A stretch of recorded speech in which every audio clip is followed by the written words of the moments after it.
फिर भी अवैध संबंध एपिसोड 2 में आपका स्वागत है। इस एपिसोड में चैप्टर 5 से चैप्टर 8 तक की कहानी सुनेंगे। चलिए शुरू करते हैं एपिसोड 2।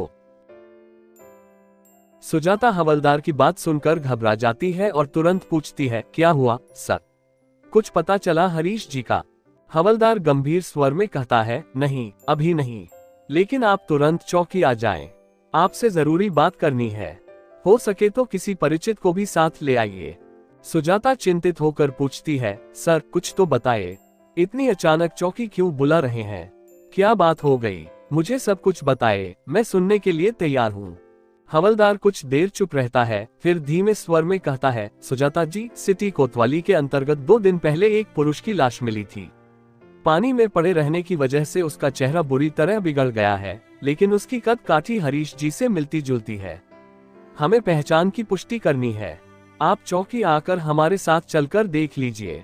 ये सुनते ही सुजाता के होश उड़ जाते हैं। उसके कान सुन्न हो जाते हैं, दिल की धड़कन तेज हो जाती है। कुछ देर तक वह कुछ नहीं बोल पाती, फिर खुद को संभालते हुए धीरे से कहती है, ठीक है, मैं आती हूँ। फोन कटने के बाद वह सिर पकड़कर रोने लगती है। बच्चे स्कूल गए हुए थे, घर में सन्नाटा था और उसके मन में अनगिनत आशंकाएं उमड़ने लगी। सबसे पहले वह हरीश के जीजा को कॉल करती है।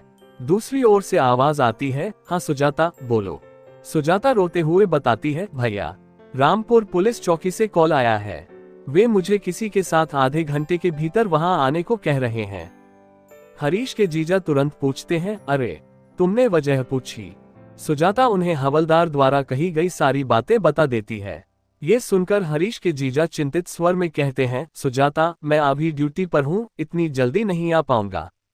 तुम ऐसा करो, पड़ोस के भैया या रमेश को लेकर चली जाओ। लाश देखकर आओ और मुझे फोन करके बताना। सुजाता ठीक है कहकर फोन काट देती है। उसे पता था कि पड़ोस की रमा दीदी के पति इस समय ड्यूटी पर होते हैं, इसलिए वह सीधे रमेश को फोन करती है। रमेश घर पर ही था और सारी बात सुनकर तुरंत तैयार हो जाता है। 15 मिनट बाद रमेश सुजाता के घर पहुंचता है। सुजाता पहले से ही तैयार थी। रमेश कहता है, भाभी भगवान करे कि वो लाश हरीश भैया की न हो, लेकिन देखना जरूरी है। चलो निकलते हैं। सुजाता घर को लॉक कर रमा दीदी को चाबी देती है और कहती है, दीदी अगर सिटी से लौटने में देर हो गई तो बच्चों को अपने घर रख लेना। हॉस्पिटल में दोनों रामपुर चौकी पहुंचते हैं। हवलदार एक सिपाही को हरीश की फोटो और केस फाइल देकर उन्हें शासकीय हॉस्पिटल की मर्चुरी में भेजने की व्यवस्था करता है। सिपाही अपनी बाइक पर और सुजाता रमेश के साथ बाइक पर जबलपुर सिटी की ओर निकल जाते हैं। पूरे रास्ते सुजाता का रोना बंद नहीं होता। हॉस्पिटल में पहले से ही सिटी कोतवाली के हवलदार और 2 सिपाही मौजूद थे। ये लाश 2 दिन पहले मदन महल जबलपुर की सड़क किनारे बने नगर निगम के सीवरेज टैंक में मिली थी। मर्चुरी में जैसे ही वे मर्चुरी के अंदर जाते हैं, वहां का ठंडा माहौल सुजाता को कंपा देता है। स्टील के 15-20 बॉक्स थे जिनमें शव रखे गए थे। कुछ लाशें सफेद कपड़े में ढकी हुई स्ट्रेचर पर रखी थी। सबसे पहले पुलिस लाश से बरामद सामान कपड़े, घड़ी, रिंग और पर्स एक टेबल पर रखकर दिखाती है। सुजाता एक एक चीज ध्यान से देखती है और कहती है, नहीं ये हरीश की चीजें नहीं है। उस दिन हरीश ने भूरे और सफेद चेक वाली फुल आस्तीन कमीज और जीन्स पहनी थी, लेकिन यहाँ मिले कपड़े अलग थे। घड़ी भी अलग ब्रांड की थी। हरीश कभी अंगूठी नहीं पहनते थे। पर्स खाली था जिसमें कोई पहचान पत्र नहीं था। ये देखकर सुजाता को थोड़ी राहत मिलती है, लेकिन अंतिम पुष्टि के लिए लाश देखनी थी। मर्चुरी इंचार्ज एक स्टील का बॉक्स खींचता है। लाश सड़ने की अवस्था में नहीं थी, लेकिन गंदे पानी में रहने से बुरी तरह फूल चुकी थी। चेहरा विकृत हो चुका था। जैसे ही सुजाता उस पर नजर डालती है, उसका सिर चकरा जाता है। वह मर्चुरी से बाहर भागती है और उल्टी करने लगती है। रमेश भी बाहर आता है और राहत की सांस लेते हुए कहता है, थैंक गॉड, जैसा मैंने सोचा वैसा ही हुआ। ये हरीश की लाश नहीं है। सुजाता कुछ नहीं कहती, बस सिर झुकाए खड़ी रहती है। थोड़ी देर बाद वे पुलिस को सूचित करके घर के लिए निकल जाते हैं। घर लौटने के बाद सुजाता रमा दीदी से चाबी लेने जाती है। रमा दीदी उसे देखते ही समझ जाती है और पूछती है, लाश हरीश की नहीं है न? सुजाता सिर हिलाकर कहती है, नहीं दीदी, ईश्वर की कृपा से नहीं। रमा दीदी मुस्कुराते हुए कहती है, मैंने कहा था न, चिंता मत कर। सुजाता धीरे से कहती है, हाँ दीदी, अच्छा हुआ कि वो किसी और की थी। तभी रमा दीदी अचानक कुछ याद करते हुए कहती है, अरे सुनो, जब तुम सिटी जाने के लिए निकली थी तभी एक जवान लड़का बुलेट पर आया था, तुम्हें पूछ रहा था, नाम कुछ आ। सुजाता अचानक बोल पड़ती है, अरुण। रमा दीदी चौंक जाती है, हाँ हाँ वही नाम था, तुम जानती हो उसे? अरुण। नाम सुनते ही रमा देवी कहती है, हाँ हाँ अरुण, मैंने इससे पहले कभी तुम्हारे घर आते नहीं देखा। सुजाता जवाब देती है, हाँ नहीं देखा होगा, वह कभी घर नहीं आया, हरीश के साथ ड्यूटी में काम करता है, उसी के पास बुलेट गाड़ी है। रमा देवी सोचते हुए कहती है, अच्छा तो ये हरीश के बारे में पता लगाने आया होगा। हाँ मैंने ही उसे पता लगाने को कहा था, अब उसी के बारे में बात करने आया होगा।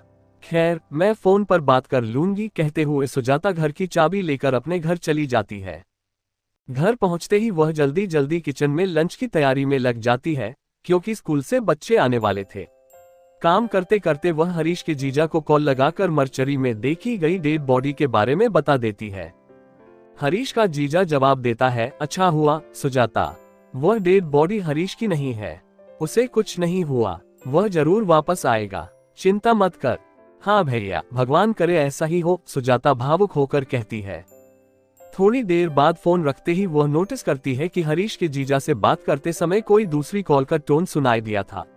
वह मोबाइल स्क्रीन देखती है, यह मिस कॉल उसके छोटे भाई मनोज का था। मनोज जो गांव में डेयरी और मिठाई की दुकान चलाता है, हरीश की बहन राधिका का पति भी है।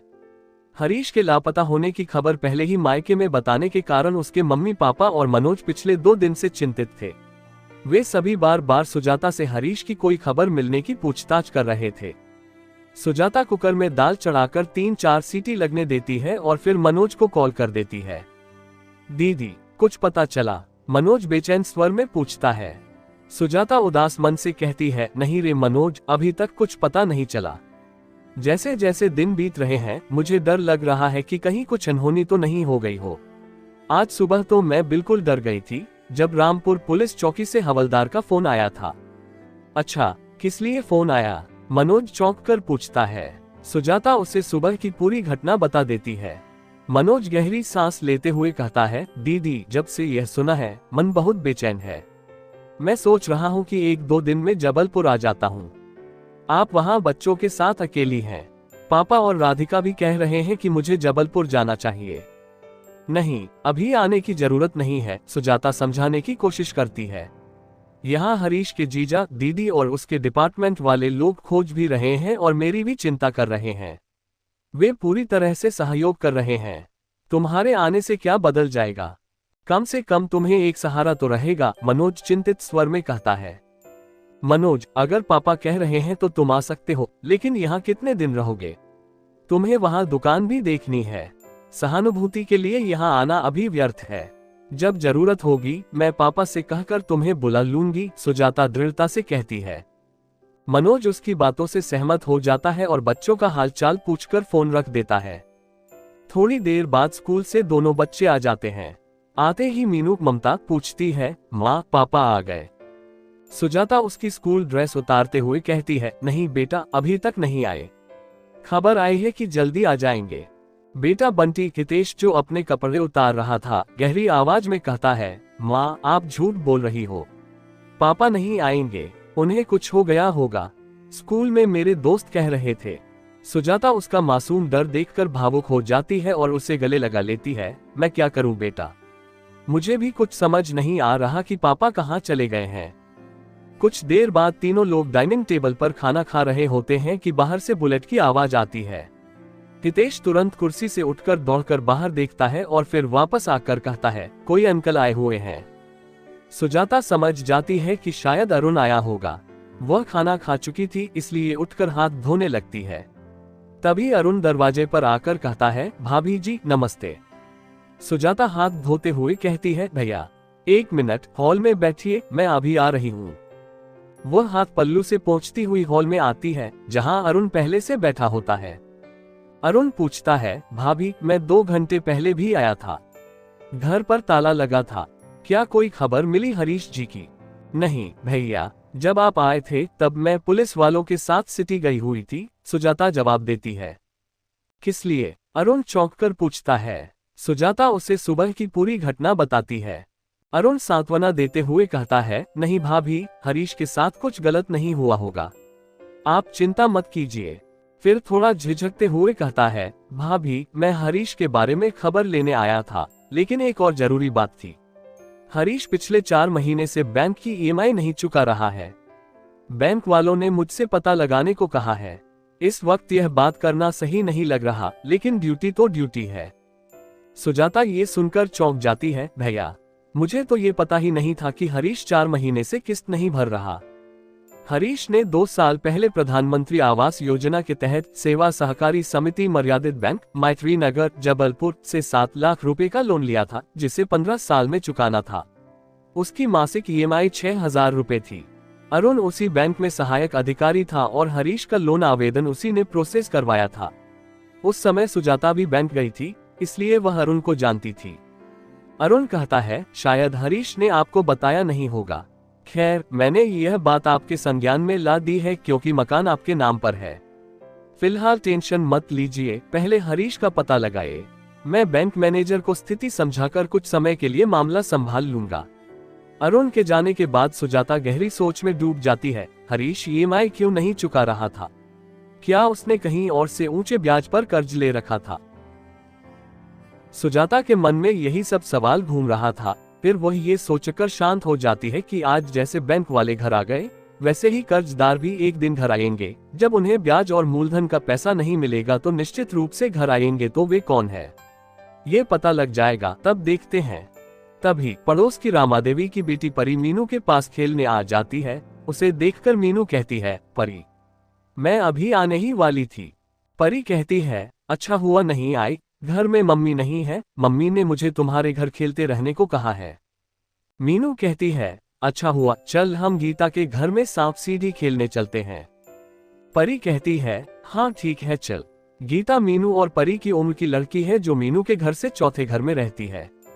सुजाता किचन में बर्तन धो रही थी। उनकी बात सुनकर बाहर आती है और कहती है, गीता के घर में ज्यादा देर मत रहना, उसका भैया आएगा तो तुम तीनों को डांटेगा। मीनू कहती है, हाँ मम्मी, हम लोग जल्दी आ जाएंगे। सुजाता परी से पूछती है, परी, मम्मी तुम्हें छोड़कर कहाँ चली गई? परी कहती है, आंटी, मम्मी ना मामा को लेने स्टेशन गई है। सुजाता, अच्छा बढ़िया है, तेरे मामा तेरे लिए नानी के घर से मिठाई और चॉकलेट लेकर आएंगे।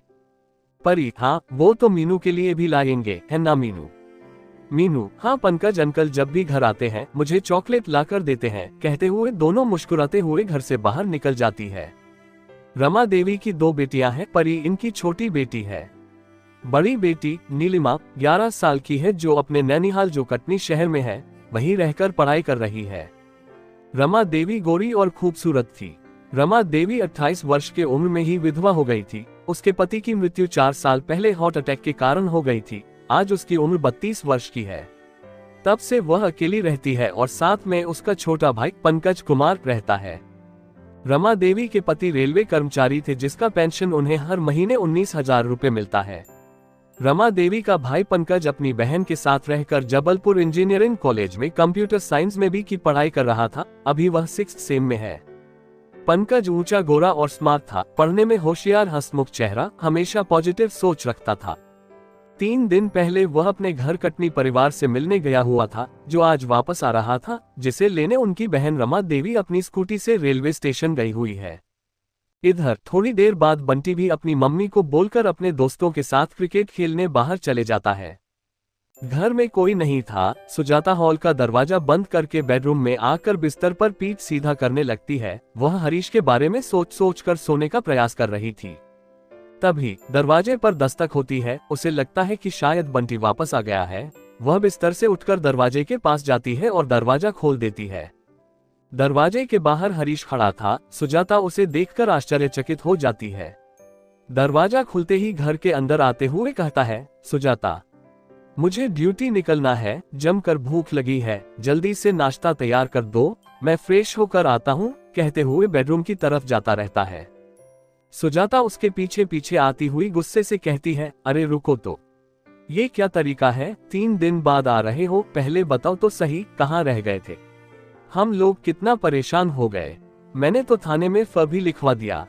हरीश कहता है, वो सब छोड़ो, अभी मेरे पास बताने का टाइम नहीं है, मुझे जल्दी से तैयार होना है। मैं 3 दिन से नहाया नहीं हूँ, शरीर से बदबू आ रही है।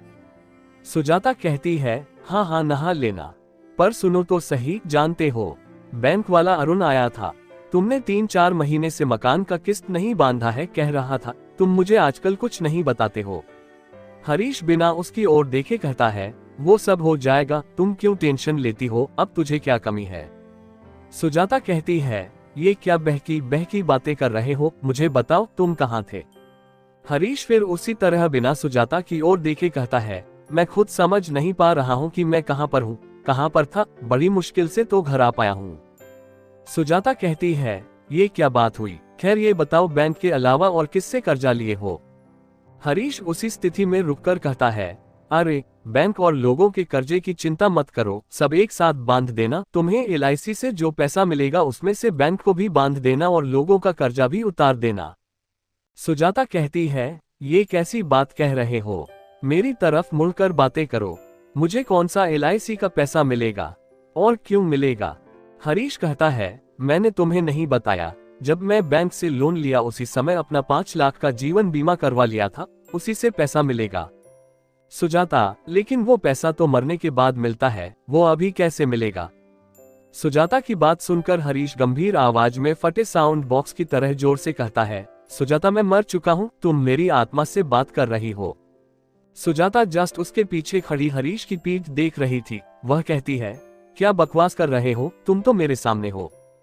हरीश एक भयंकर गूंजने वाली आवाज में जोर का ठहाका लगाने लगता है और अचानक पीछे मुड़कर सुजाता की ओर देखते हुए कहता है, हाँ मैं मर चुका हूँ, कहते हुए उसकी ओर बढ़ने लगता है।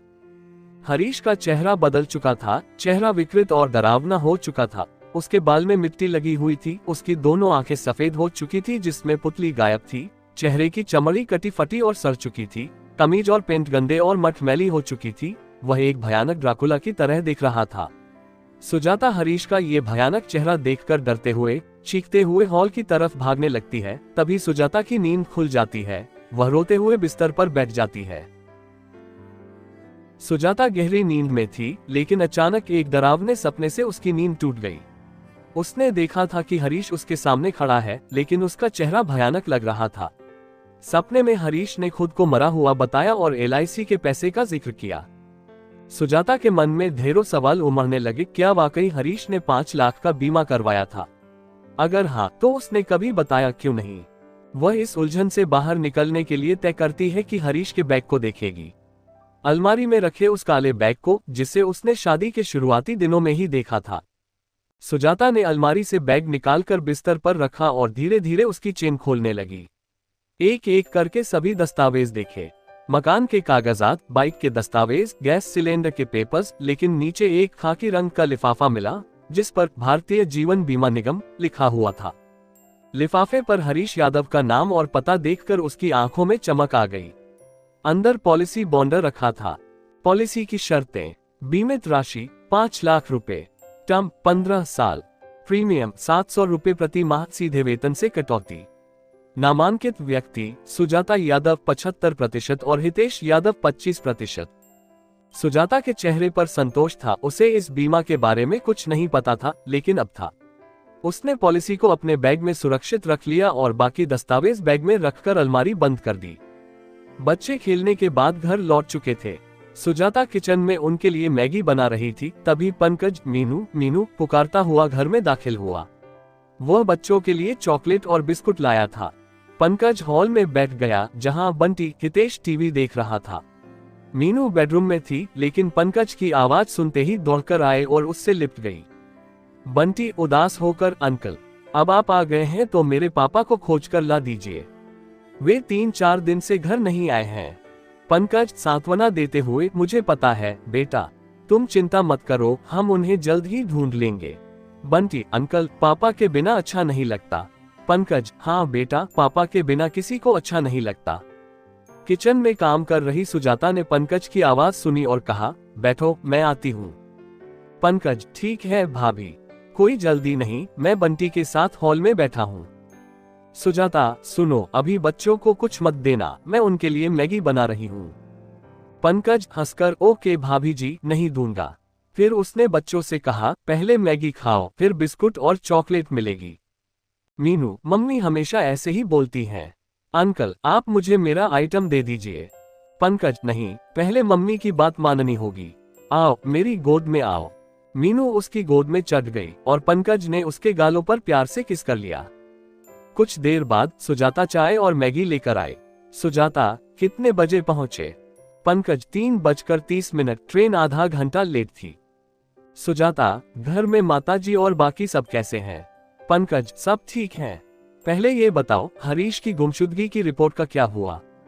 सुजाता, जिस दिन तुम कटनी गए उसके अगले दिन मैंने पुलिस चौकी में रिपोर्ट दर्ज कराई।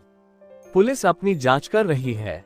उसने आज पुलिस चौकी से आए कॉल और सिटी हॉस्पिटल की मर्चरी में अज्ञात लाश देखने जाने की पूरी बात पंकज को बता दी। पंकज, पुलिस को अपना काम करने दो। सुजाता, मगर पंकज, मुझे अभी भी लगता है कि हरीश कहीं ना कहीं हमारे आसपास ही है। आज दोपहर मुझे सपने में भी दिखा था। तभी पंकज की बहन रमा देवी आ गई। वह मिठाई का डिब्बा लेकर आई थी। रमा मिठाई देते हुए, सुजाता, ये मम्मी ने भिजवाई है। सुजाता, दीदी चाय पियोगी? रमा, नहीं री, अभी घर से पीकर आई हूँ। रमा पंकज की ओर देखती है। पंकज, घर में सब्जी नहीं है, मार्केट से ले आओ। पंकज, ठीक है, ला देता हूँ। सुजाता, मेरे लिए भी 1 किलो प्याज और 1 किलो आलू लेते आना। पैसे बाद में मुझसे ले लेना। पंकज, ठीक है। पंकज घर से निकल गया। उसके जाते ही रमा देवी सुजाता की ओर देखती है और हल्के से मुस्कुराकर कहती है, सुजाता, बुरा मत मानना, मगर एक बात कहनी थी। तुम मुझे दीदी कहती हो और मेरा भाई तुम्हें भाभी बुलाता है। यह मुझे अजीब लगता है। एपिसोड 2 की पूरी कहानी सुनने के लिए धन्यवाद। इसके आगे की कहानी सुनने के लिए एपिसोड 3 का इंतजार करें, जिसमें चैप्टर 9 से 12 की कहानी होगी।